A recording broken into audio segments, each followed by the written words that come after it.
The Bengals' offensive success is hanging by a Joe Burrow wrist ligament. But if he can stay healthy, since he will be one of the most explosive offenses in the NFL, we dig into the fantasy outlook for the entire Bengals offense on today's episode of Locked On Fantasy.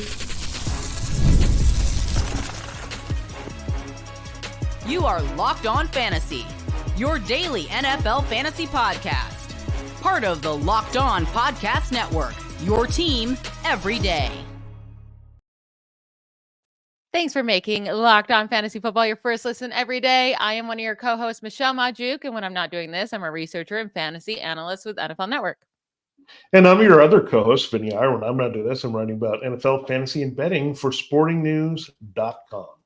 Today's episode is brought to you by Game Time. Download the Game Time app, create an account, and use code LOCKEDONNFL for $20 off your first purchase.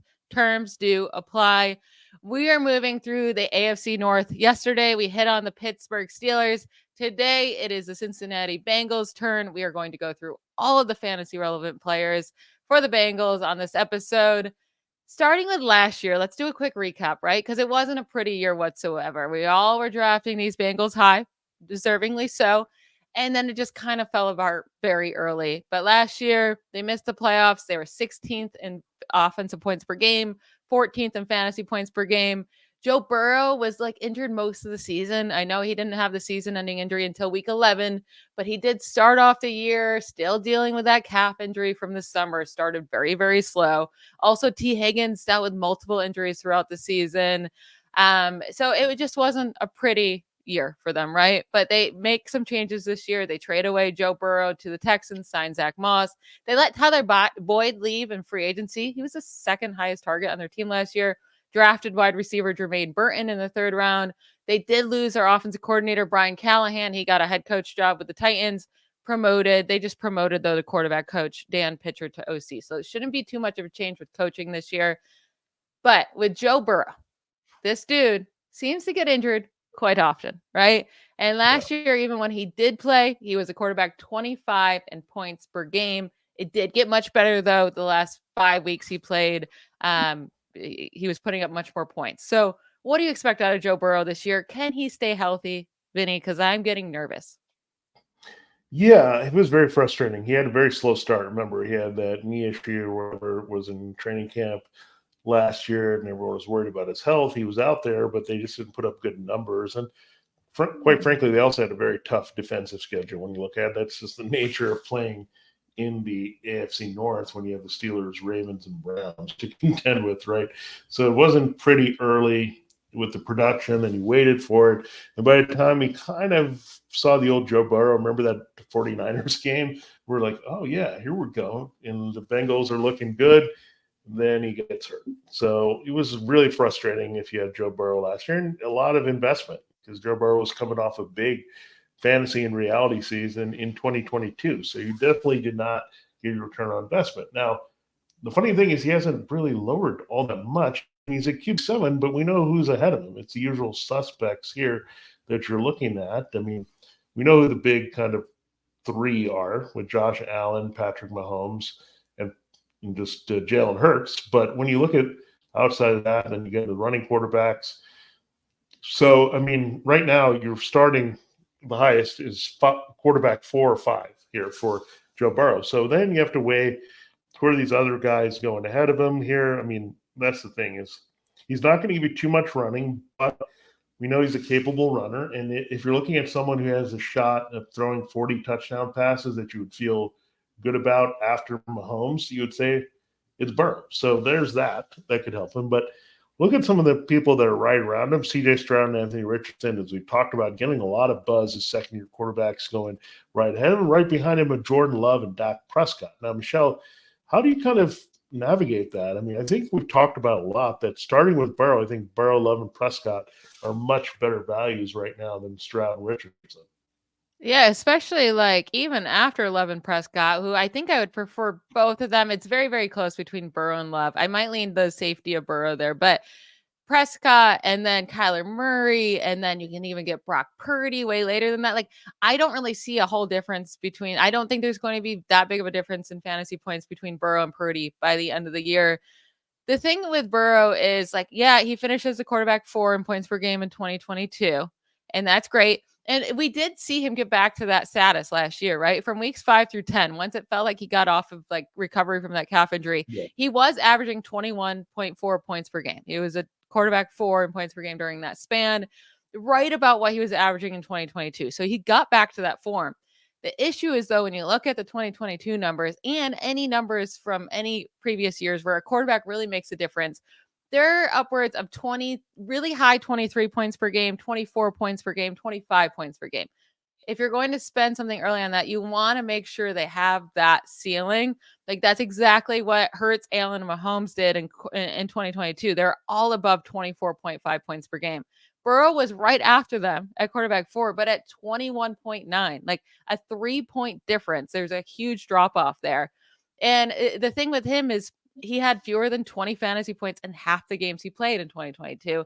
And he has some of those huge games, but it's a lot of just kind of average games where you can get out of different guys. And it's because he doesn't really have that rushing upside that the others do. So I'm personally never going to take Joe Burrow this high because the ceiling isn't there for me. I don't think it's necessarily a bad pick. I don't think it's going to feel like it hurts you, but I don't think he has that advantage to win you leagues. I don't think that he's that kind of quarterback at that price. Yeah, what you need out of Joe Burrow is like a historic kind of MVP contention season. I think that's what you need to really pay off. And are you really kind of banking on that, right? That's a lot to bank on, where these other guys have good value and you're not hoping for that. And again, we're going to play the waiting game as much as we can in one quarterback start leagues. Now, Burrow will probably have a lot more appeal as your second quarterback in Superflex or 2 QB leagues, right? Because if you get that, then you're going to have a major advantage over a lot of people if he's your second quarterback. I mean, then you're in business here. But as your top quarterback in the one quarterback leagues and looking at the values, I mean, Love and Prescott seem just as appealing, and you can get them a little bit later. Now, I have a sneaky feeling, however, that Burrow, when we get closer to the draft, I think he's going to drop a little bit and have a little bit of value because everyone's going to start to reevaluate. The hype is going to continue with Stroud and Richardson. Might get more hype on Caleb Williams and Jaden Daniels, right? And that could create some things that change up here from what we've seen. But right now, you're right. At this current cost at QB7, he's a little expensive. If he gets to QB10, then I'm more interested for sure for Joe Burrow to definitely outplay that. But right now, you could score exactly at QB7. That's not what we're looking for. We're looking for upside and scoring beyond your draft position. Let me give you 2 scenarios here in your draft, right? So you can finish with you're sitting in round 5, right? And you could take Pickens or Joe Burrow. And then you're sitting in round 9-ish and you can take either Purdy or Jackson Smith-Njigba. So in this scenario, you can take Pickens and go with Brock Purdy. So you're going to have Pickens and Brock Purdy as your players, or you can have Joe Burrow and Jackson Smith-Njigba. Which one do you feel so much better about at the end? I think this sounds like a trick question, but it isn't because it's the two of us on the show. It's Purdy and Pickens was the combination. I mean, we tried to build some mystery around that, but we know how much we love both of those players on the show. Yeah, so like, when you're making these decisions, you have to see what you're giving up and what's really going to be that big of a difference between and it doesn't have to be. If you don't like Purdy, then don't pick him, right? But even Jaden Daniels, who's going later than that, you're giving up such a good wide receiver you can get in this area or running back. And you're saying, I'm going to take the quarterback when really, is he going to be that different than a guy you can get 3-4 rounds later, where the wide receiver you could get here is probably going to be much different than the wide receiver you can get 4 or 5 rounds later. And that's just kind of what you have to eye here. You want to if you're going to take a quarterback within the first 5-6 rounds, they need to have super high upside. And I don't think Burrow has that. And then also you have to weigh in the health as well. Now he's had 2 season-ending injuries, plus he's started 2 seasons with injuries, right? So last year, it wasn't an injury, I guess. It was the appendix burst, and he had to have surgery. But he started slow then, too, because he lost all the weight. It's like his body's not loving him, and that also makes me nervous. Yeah, it'll just be kind of wait and see approach again with quarterback. And again, this is probably why we, again, advocate a lot for 2 QB and super flex action, just because it makes it a lot more interesting and doesn't bury a guy like Joe Burrow kind of in the middle of the rankings, and you're like, we're stuck. And that's not as fun. So I think Joe Burrow, however, watch for him. His ADP and ranking could drop, and then it's a different story. And then he might have the value that we have some of those other guys having, including Purdy. Yeah. Now, one of his wide receivers going top 5 in fantasy drafts overall, not just top 5 wide receiver, top 5 overall. We'll get into Jamar Chase and the other Bengals receivers in our next segment. This episode of Locked On Fantasy Football is brought to you by the Game Time app. Buying tickets to your favorite events shouldn't be stressful. Game Time is the fast and easy way to buy tickets for all the sports, music, comedy, and theater near you. With killer deals on last-minute tickets and the best price guarantee, you can stop stressing over the tickets and start getting hyped for the fun that you'll have. It's the fastest-growing ticketing app in the country for a reason. Get images of your seat before you buy so you know exactly what to expect when you arrive. Buy tickets in a matter of seconds, 2 taps, and you're set. And tickets are sent directly to your phone so you never have to dig through your email. Take the guesswork out of buying tickets with Game Time. Download the Game Time app, create an account, and use code LOCKEDONNFL for $20 off your first purchase. Terms do apply. Again, that's code LOCKEDONNFL, LOCKEDON, NFL for $20 off. Terms do apply. Download Game Time today. Last minute tickets, lowest price guaranteed. Jamar Chase, baby. He is just like everyone's favorite. So it doesn't matter really what he does in any given year, right? People are just really, really excited. And I also love me some Jamar Chase. But he was the wide receiver 14 overall last season, wide receiver 13 in points per game. He's now going as a wide receiver 3, 4th overall among all players. Now, this is mostly off of the hype from the 2 seasons prior where he finished as the wide receiver 5 in both 2022 and 2021. So we do have evidence here of him being a very, very good fantasy player. So what are your thoughts on Jamar Chase? Does he just dominate this year? Is he worthy of such a high cost? I think there's a couple things at play here for Jamar Chase that make us believe that this is true. Number one, he's trying to become the highest paid wide receiver in the NFL, and that'll be an eventuality because he's the highest drafted player from that draft class that plays his position, and we know where the salaries have gone. He could be the first 40 million wide receiver in this league. So that'd be crazy, right? How much money they would have invested in Joe Burrow and Jamar Chase, two college teammates just dominating here. But what I like about Jamar Chase, another element here, is that Tyler Boyd is gone, and they moved Jamar Chase around quite a bit. So he's a guy that they can throw a short area into the slot. I mean, Jermaine Burton, he's a rookie, so keep that in mind. And they're still sorting out tight end. We thought they might go after Brock Bowers and have a bigger presence at that position, but that didn't happen either. So T. Higgins, look, he's going to play on this deal. We're not sure if they're all in on him as well, but Chase is going to be motivated, looking for the big money. Burrow's going to be back. His boy's healthy. That's going to get him revved up again. Keep in mind, he had to play with a lot of Jake Browning at the end of last year. So keep that all in mind. And Jamar Chase all points to really good value.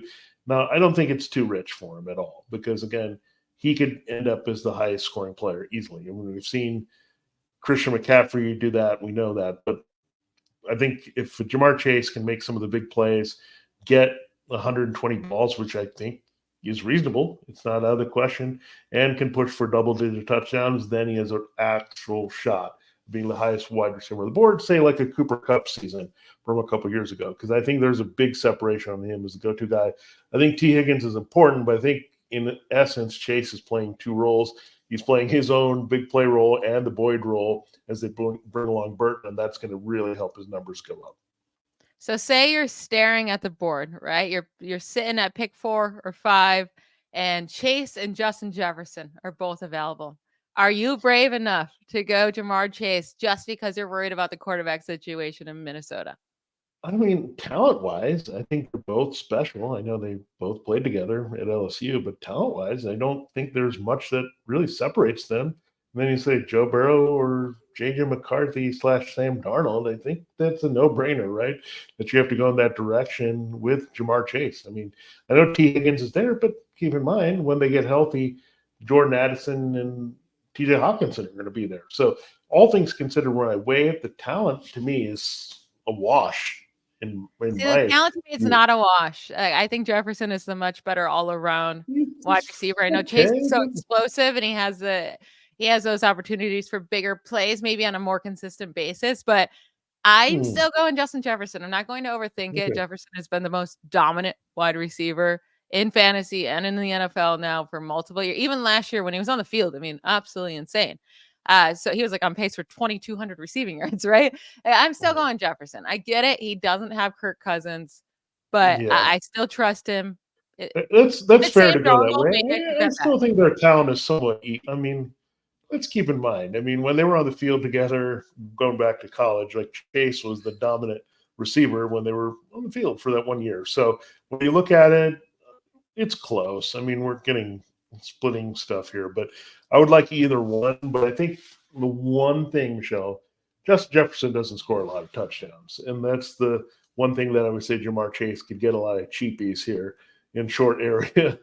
Just throwing to him those short passes out in the slot or flat that he takes in for like a 3 to 4 yard touchdown. I mean, I think those plays are going to be more designed here. And it's funny, we're talking about offenses that are kind of related, right? Kevin O'Connell, Zach Taylor, they both came from Sean McVay. But look, I don't think, let's just say you're not going to be disappointed with either. If they play all games, I just can't tell you who's going to score exactly more fantasy points. But both of them, look, Jefferson Chase is probably not going to be the make or break decision that you make in your fantasy drafts. I think you'll end up on top either way you look at it. Yeah, I agree. Probably pointless to argue too much about, but I will reiterate, I'm taking Jefferson over Chase, Okay, but I'm it's going close. Chase. So we'll Um, see. we got to move on to the harder decision here, and it's T. Higgins, right? He's Okay, going as a yeah. wide receiver 29, 54th overall. Last year was a brutal year for him, along with Joe Burrow. He finished as a wide receiver 41 in points per game. The year prior, he was wide receiver 19 in points per game. The year prior to that, he was wide receiver 13 in points per game. So last year, I think I'm willing to just throw out injured most of the year, fractured his ribs in week 4, missed some time, came back in week 8 and 9, had 2 solid games. Then he hurt his hamstring, and then Joe Burrow is out, right? So I am okay kind of throwing out last year. So I do think he's a really good value at wide receiver 28. I do think his ceiling is about wide receiver 13, right? What he was in Yeah. 2021. Maybe like I could see him finishing around wide receiver 13 to 16. I think that's a really good range for him, but that means at wide receiver 29, that's a really good value for him. Yeah, I think he's a solid wide receiver too. I mean, Yes. I think that's what you get. I mean, you're probably going to get him above wide receiver 20 production. So let's just say that. I'll be very conservative with it. I still think there's going to be quite a bit of separation between him and Chase again, because Higgins can play the slot too, but I think Chase is a little bit more dynamic, versatile, big play ability. They both have it, but Chase, I think, is just a better all-around receiver. So you'll see some separation, especially maybe Joe Burrow and Chase making up for some lost time. And they have both did not play together a lot last year. So, and I think that chemistry is always going to one-up Chase on Higgins quite a bit. And I think they've found a way to use Chase. Remember, Higgins, a lot of his product of production early when Chase was on the field is, they realized Chase was special. We're going to have to double team him and take him out. But then the Bengals adjusted to use Chase more all over the field with the alignments and all that. So I think that's going to come back into play here. So again, Higgins is still going to produce pretty well. His touchdowns are going to determine if he finishes like wide receiver 18 or wide receiver 24. Yeah, absolutely. Or like, I mean, if he gets 8 touchdowns, I truly think he's going to have close to 1,100, 1,200 yards. So it's going to be a nice season for him. But you're right. Like, it's been a lot of 6 touchdown years. If he can get up to 8, 9, like that's Yeah. that's going to push him up towards wide receiver 12 ish. And I think he can be, he's a really solid value. That's what he is. Does he have the highest ceiling in the world with Jamar Chase there? No, but I think he's an awesome wide receiver too to have, especially with Tyler Boyd gone now, right? Like targets have to go somewhere else. Tyler Boyd had the second most targets on this offense last year with 98. So there's quite a few targets to go around. Now, Jermaine Burton, they take him in the 3rd round. He is going like pretty much undrafted in drafts, right? Unless you're in a deep league. But do you have any interest in him knowing that Tyler Boyd's gone? The only issue is Burton's not really a slot guy. That's not his thing at all. So he would have to kind of, play for Chase or Higgins if they move Chase into the slot at all. I won't be surprised at all if Trenton Irwin or Charlie Jones plays more snaps than Jermaine Burton this year. I'm out on him. Do you have any desire to, look into him with your last pick in the draft? I was higher on him before because I was looking, okay, this is a guy that they could replace the Boyd targets with because he's that type of receiver. He's not really a game breaker.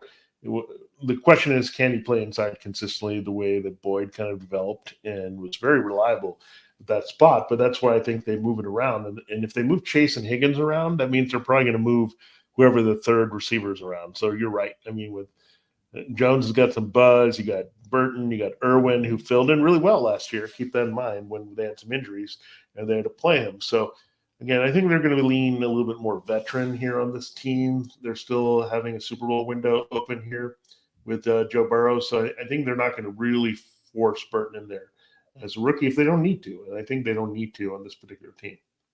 Yeah, if anyone else is like, I could see Mike Gesicki actually being the third target on this team. So they bring in Mike Gesicki. Let's hit on him quickly. He's a tight end 28, going undrafted, right? No one's even considering him.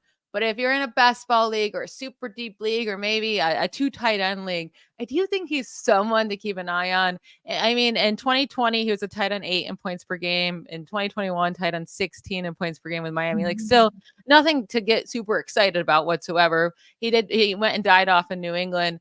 But Mike Gesicki could play in the slot, right? He definitely could be their slot guy that's actually used there. Yeah. And last year, the Bengals tight ends got 115 targets, and that was with Tanner Hudson, Drew Sample, Irv Smith Jr., and Mitchell Wilcox. But 115 targets to tight ends were middle of the league in team tight end targets, more than the Ravens targeted their tight ends last year.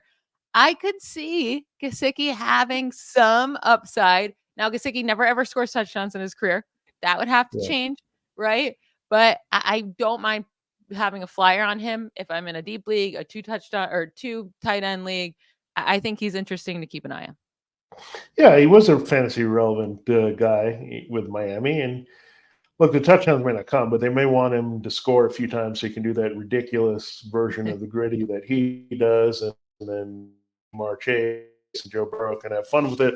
So I think he's going to get some targets in the red zone. Remember, we've seen CJ Uzomah blow up and have some games back in the day with Joe Burrow. I remember that game where he just went nuts and scored 2 touchdowns. So I could see Mike Gesicki having like 2 or 3 really big games where he scores and has 100 yards, and then maybe put together a few more like 3 to 4 catch games that have some relevance here. But you're right. I mean, he's a talent. I mean, you can't totally ignore him. I mean, he's in a good situation that you think he can produce. But again, we have to wait and see. I mean, it's going to depend how much they use Burton and other receivers and the 3 receiver sets. Do they make a pivot a little bit because they have Gesicki to using kind of a hybrid 12 personnel where Gesicki, as you mentioned, slot guy. So some things we definitely have to pay attention to as they take the reps in training camp.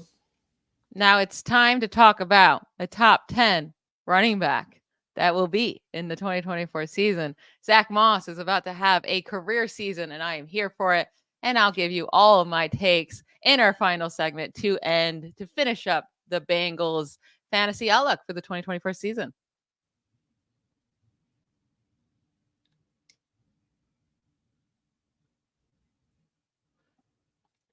Are you watching Fox Sports or ESPN on your TV all day? Have to turn on the volume with all that shouting? Make the switch to Locked On Sports Today, a free 24/7 sports streaming channel program for you every day to bring you the biggest stories without all the screaming. Locked On Sports Today brings you can't miss analysis, opinions, news, streaming 24/7 on YouTube or on the free Amazon Fire TV channels app, part of the Locked On Podcast Network, your team every day.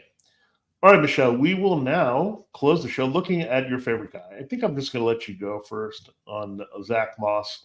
Take it away. He's replacing Joe Burrow in this offense. Yeah, so listen, this is my thing. They get rid of, you said Joe Burrow. He's not replacing Joe Burrow. That would be pretty wild. Yeah. But Joe Mixon. That'd be crazy. They sent out Joe Mixon to Houston, right? And they choose Zack Moss to be the replacement. They actually added him before they even sent away Joe Mixon. It was like the same day, but later on. Yeah.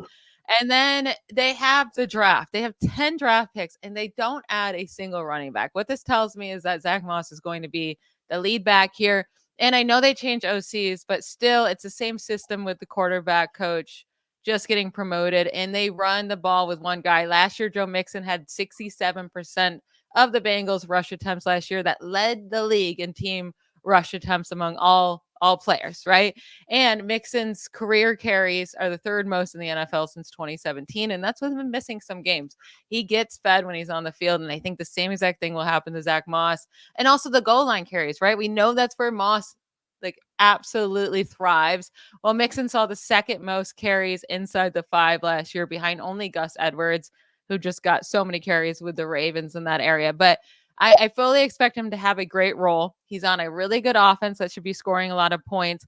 Yes, he's on a high passing offense, but I do think anytime they run the ball, not anytime, right? That's no running back, but the majority of the time they run the ball, it's going to be with Mixon. Yes, Chase Brown will come in for some spells here and there and to try to get a big run. But I mean, last year, Moss was a running back 4 in fantasy points from weeks 1 through 8 when he got to have that backfield with the Colts. And that's it. Even with him missing week 1, I'm going to have a hard time not having him as a top 10 fantasy running back this year when I do my rankings. Yeah, I mean, you look at Joe Mixon. I mean, it was never special, and I did say he's replacing Joe Burrow. Now, if he did do that, Michelle, then you as the running back 1 on the board. But I still think he's a top 12 guy because, again, that's what Joe Mixon did. I mean, put together enough catches, enough touchdowns to pad the rushing totals, to put up the numbers you were looking for. Now, it wasn't always juicy. You'd have to always scratch out 80 combined yards, and then he popped in the end zone late in the fourth quarter, and we're like, okay, well, that's why Joe Mixon is decent as an RB2. But keep in mind, he saw that, and then he had those games where it would push him up, right? He would have a random 3-touchdown game that would suddenly push his average up to RB1 at the end. So he's a pretty steady guy. And when you look at Mixon, I think that could carry over a little bit, but actually, I like Zack Moss more here than I do like Joe Mixon with the Texans. I think there's some similarities in this offense, but Zack Moss is younger. I think he can get it done if he needs to as a receiver. And again, he's going to have a lot of chances to finish drives. I mean, this offense is going to put up a lot of points and opportunities. I mean, I think there's been a lot of hype over the Texans offense, but let's remember this offense too. When Joe Burrow's back with all the weapons they have, I mean, it's comparable and they can put up some numbers. And I think right now Moss is the sprier back, has more value all around than Joe Mixon. So I'm gonna go after Zack Moss as well in every league. So you might be the biggest fan of Zack Moss, but I'm getting up there. I'm realizing what a great value he is now as a RB2 that's really an RB1. I think he's the perfect guy to target as your RB2, right? If you take a running back early, have a guy with super high upside that you took in the first or second round, and you just wait. You wait and you wait and you load up on those wide receivers, maybe take a tight end in there, maybe even a quarterback, and then you wait to take Zack Moss as your RB2. I think he's like the perfect RB2 for this next year. Now with Chase Brown, obviously I'm not super high on him since I'm really high on Moss. Yes. But what are your feelings on Chase Brown? I'm probably a little too biased to give a straight answer here because I just don't think he's going to be much of anything for fantasy. Yeah, I just don't think he can hold up. I mean, Samaje Perine was kind of a bigger back, I would say a little bit bigger, and in that kind of pass catching role. But even then, you would look, oh, we were excited about Samaje Perine, maybe having some standalone fantasy value, but then you look at it, the numbers weren't there. So Chase Brown is going to have a few explosive plays. They're going to feature him, get him in space, but he's not Jalen Warren in this offense. He's not going to see the equal work with Zack Moss to make a difference. I mean, this has pretty much been a one-back offense, and you go to the Rams version of this offense or the Vikings, whatever. It's basically a one-back offense, and they have a little bit of work in the receiving role for the other back. But so I think Zack Moss separates pretty well here. I mean, Chase Brown, again, I think he's an explosive guy when he gets a chance, but I don't think you can overexpose him. And he's a classic change of pace back, which says that you were going to have Moss on the field to kind of set the pace more times than not. Yeah, I think Brown's a guy you bring in just to try to get explosive play here or there. Maybe he gets, some receiving work, but never played more than 18 snaps in a game last year. Only had one single carry inside the 10-yard line, while Mixon had 38. Brown had no carries inside the 5. I fully expect all the goal line work to go to Moss. And then also, like, it be outside of the explosive plays, like the 2 big runs he had. I know he did some more explosive plays as a receiver, but he had 2 nice runs at 27 yards and 31 yards. The rest of his carries, the rest of the year, he averaged 2.9 yards per carry. He gained 1 or fewer yards on 15 of his 44 carries last year. Top of the league at stuff percentage. He's not a guy you can trust as a normal running back. He's a change of pace back, like all the other teams have their change of pace back. I'm not worried about him for Moss's fantasy value. Now, I will say, like, if Moss gets hurt, is Chase Brown even capable of becoming like a workhorse running back? I don't think he is, but then they would adjust their offense, probably go a little bit more pass happier is what I would think. And they're fine doing that. I mean, this is a team that would probably pass 70% of the time if they could, out of choice, right? With Joe Burrow. So it's one of those teams that, again, wants to put the ball up in the air, but Zack Moss, they just need a good complimentary back, and he just provides that and all the little things he does. Yeah. All right. That is it for today's episode. Thank you to you all for making Locked On Fantasy Football your first listen every day. We hope you all enjoy your 4th of July. We will be back on Friday, the 5th, talking about the Cleveland Browns. Don't miss it. Bye, y'all.